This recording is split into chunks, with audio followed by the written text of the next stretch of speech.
responsabilidade para criarmos essa situação.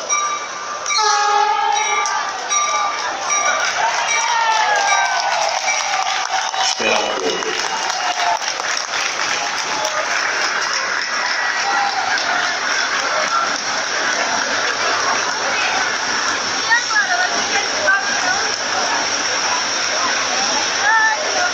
E é grande.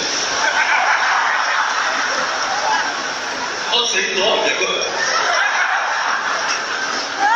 Vou esperar para ficar mais agradável, tá?